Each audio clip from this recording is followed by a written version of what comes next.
El Ballesteros no pot seguir tapant les irregularitats de la candidatura 2017.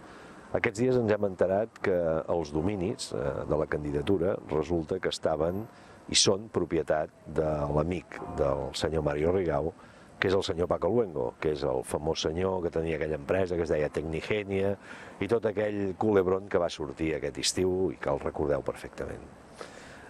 No només això, sinó que a més, si també recordeu, l'alcalde es va comprometre que el mes de juny-juliol tindríem i es faria pública l'auditoria de la candidatura. Estem a novembre i, evidentment, això no s'ha fet. Mireu, des de Convergència i Unió pensem que un projecte que il·lusiona i ha d'il·lusionar a tota la ciutat ha de ser un projecte transparent.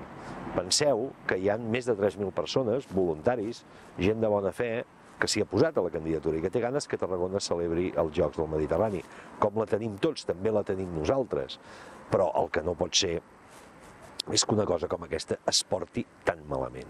No només amb el tema de les contractacions, que avui ja tothom sap que van ser irregulars i que darrere amaguen en tot cas coses fosques, sinó que a més ara resulta que ens trobem que els dominis de la candidatura són propietat particular de l'amic del senyor Rigau i, mentrestant, la candidatura tots aquests mesos i tots aquests l'any que porta funcionant resulta que ha estat pagant el manteniment d'aquests dominis.